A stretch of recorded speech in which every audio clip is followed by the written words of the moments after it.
All right. Um, I also feel for others of you, especially singles, there will be a lot of options on the table, a lot of options. So this is the energy that you bring to the table. This is what you're kind of like coming into this week with. We have the Seven of Cups, and this is the way your significant other or the people that you're romantically involved with, this is how they see you. The Seven of Cups is a person with a lot of options, a person that might be very starry-eyed, very, very romantic, trying to find like the romance of a lifetime. And so you might be in one relationship, and if your partner is not emotionally available, you might be seeking attention elsewhere. So they see you as someone that has a lot of options, that might not be 100%, like faithful or truthful, or they feel very undecided, that you're not very decisive, that you're not really sure about what you want. But on top of that, you're very open to meeting new people. You could be a social butterfly. You make emotional connections really well. You're very popular. You're very well liked. And a lot of people will naturally gravitate towards you.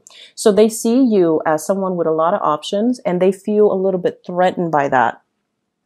And this is also the card of the people around you. They're kind of like battling to get your attention. They're battling amongst themselves to stand out, to get to you, or to, be the person that is exclusive in your life. And it's linked up with the Seven of Wands. So this is like all eyes on you. You need to make a choice. Is it, are you going to be with me, or are you going to be with the other person? So I see some ultimatums happening, and I feel like you've got somebody that really, really, really likes you, and they're going to make their intentions known, but it comes in a little bit more of a harsh way.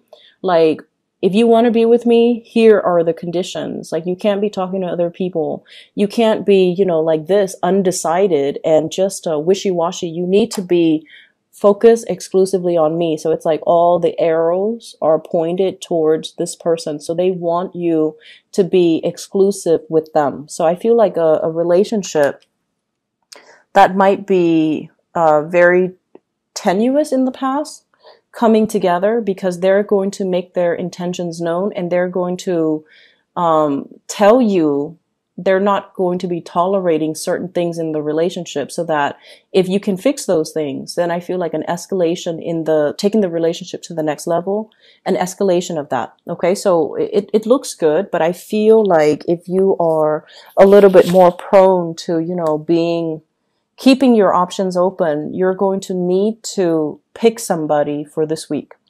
Your partner, this is your partner or the person that you're thinking about. We have the Hermit.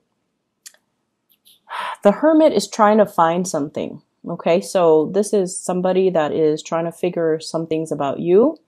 And if they have inkling, so this is someone who's very spiritually awakened and spiritually aware. They have really sharp intuition. So you're meeting somebody that is your match. This is also a card of Virgo, but I feel like the signs don't really matter, not in this deck, because the energy of this person that's coming in, they're very critical. They want specific things in a partner. And I feel like, they're at a point in their lives where they don't really want to mess around. They enjoy their own company. They don't get into messy entanglements. They could be also biologically like older than you.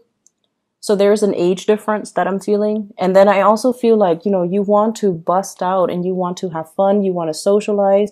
You want to go out and date. You want to, keep your options open. But this person has already done that. Like, it's like been there, done that. I know what I want. If you can't give me what I want, then, don't waste my time. They're not going to say it exactly like that, but I feel like their demeanor is very much like, I'm looking for a serious relationship partner. And I am suspecting that you're not ready for that. And so I'm going to, when you're ready, contact me. That's what it feels like to me. But either way, this is also somebody who is doing research, who is snooping, who is looking for you or looking at you, and or looking at what you're doing behind the scenes, looking at text messages, looking at emails. Okay, so just be careful. And the way in which the two of you interact, we have here the Strength card, and the Strength card is this is a card greatly about attraction. Two people who are very, very different from each other, being very drawn to one another, being very attracted to one another. One person might be very independent and the other person needs a partner. One person is like, I can do everything on my own. They're very strong, very resilient. The other person needs a lot of attention.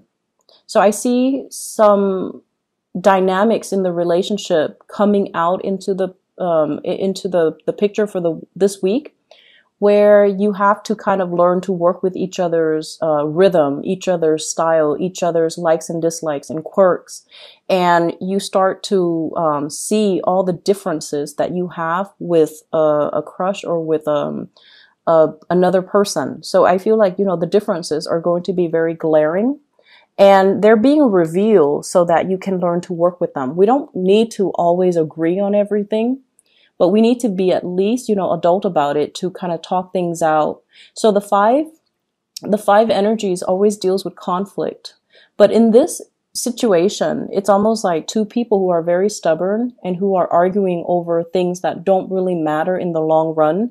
Because in the long run, with the major arcana card, with the strength card, there's a lot of attraction, there's a lot of lust, there's a lot of like I feel this animal magnetism, between two people. And there's a lot of, as well, so much attraction that if you're not together, it can create like sexual frustration.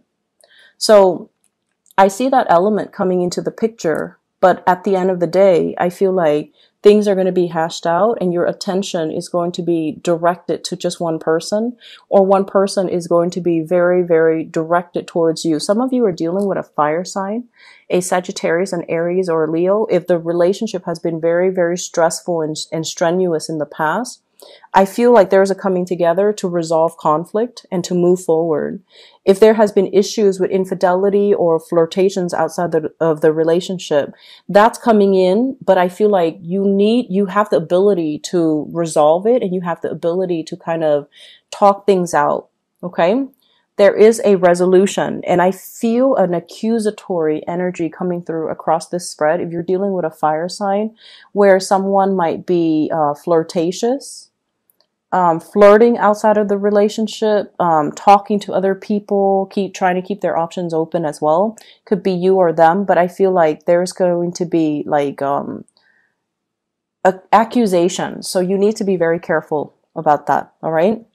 Singles, there are a lot of options.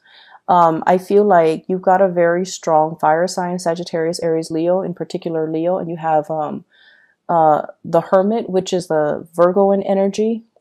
And I feel like I'm sensing the people that you're naturally drawn to, they're very, very different from you. One person is a social butterfly. The other person needs a lot of downtime.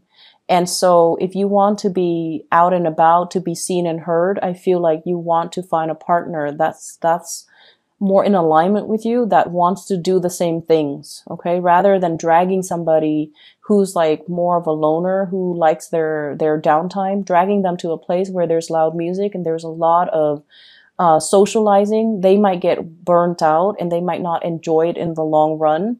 And so they might be a little bit of a stick in the mud in the long run. And so just make sure your expectations are expressed ahead of time, so that they know what to expect, and try to compromise a little bit. So rather than going out socializing for, 5 hours straight, maybe we'll do like, 2 hours, and then we'll go home and do like more alone activities, more low maintenance types of activities. So compromising with your partner will be important for you this week. Your spiritual advice, we have 3 fours. So we have here the 4 of Cups, the 4 of Coins, and the 4 of Wands.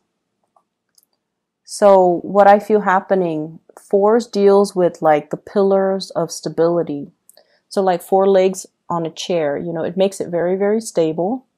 And it makes it very, it doesn't make it wobbly. It makes it like steadfast and stable, and it can carry a lot of weight.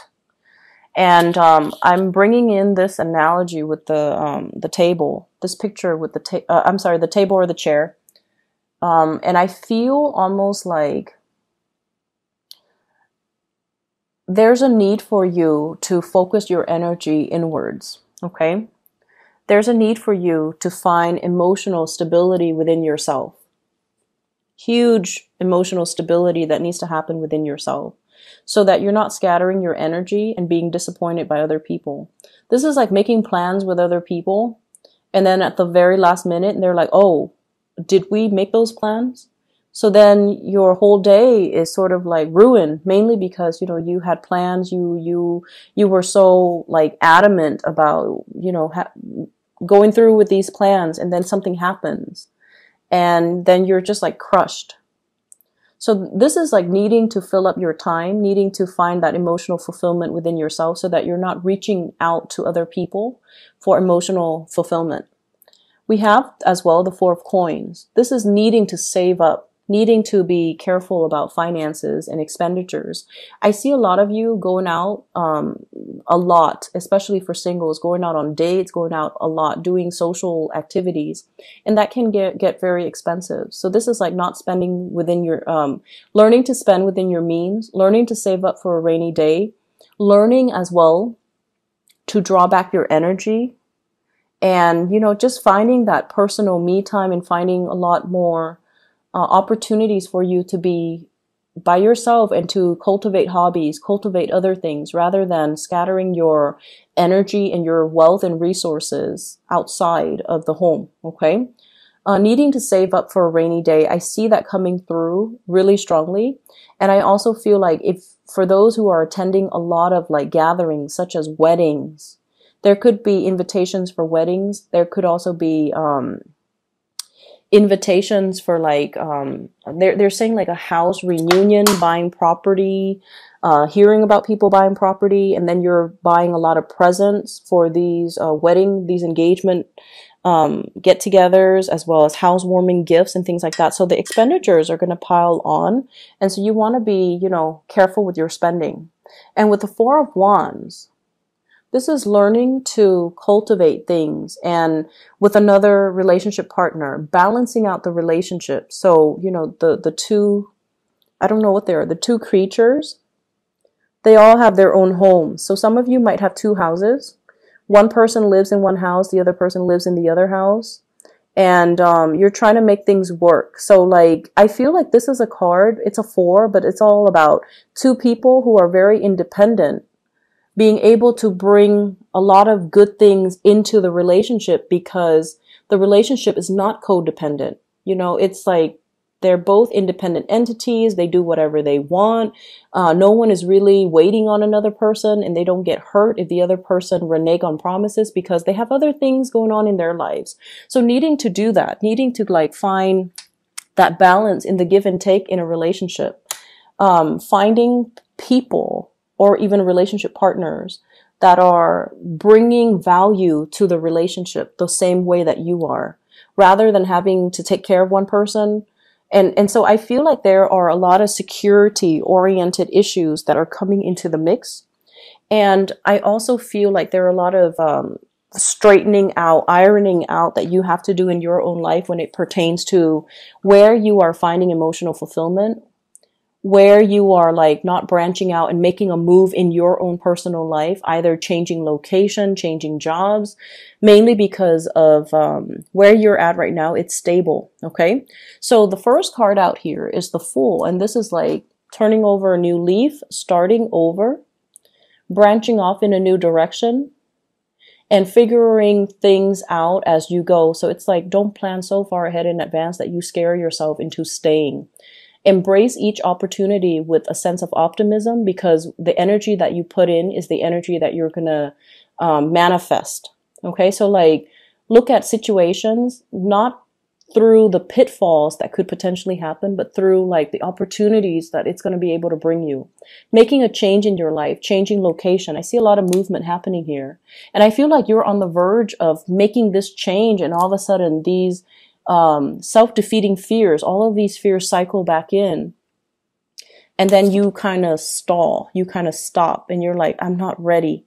But I feel like you are ready. So whatever changes that are happening in your life for this week, you're definitely on the right track. Don't let the fears hold you back, And don't feel like you're not able to do it on your own, that you need a partner or you need somebody to hold your hands and walk you through the process. You are more than capable of doing this on your own. Don't let the self-limiting talks and the fears and the rumination affect or, even imbue the situation with negativity, because I feel like whatever you think about is going to manifest, and then it's really going to detract you from your tracks, and it's going to stop you dead in your tracks, and you're not going to be able to grab the new opportunities because you're going to talk yourself out of it. Okay? You're on the right track, Pisces. Don't fear it. Allow the change to just naturally, organically happen. So it's like taking the first step and then meeting the universe halfway.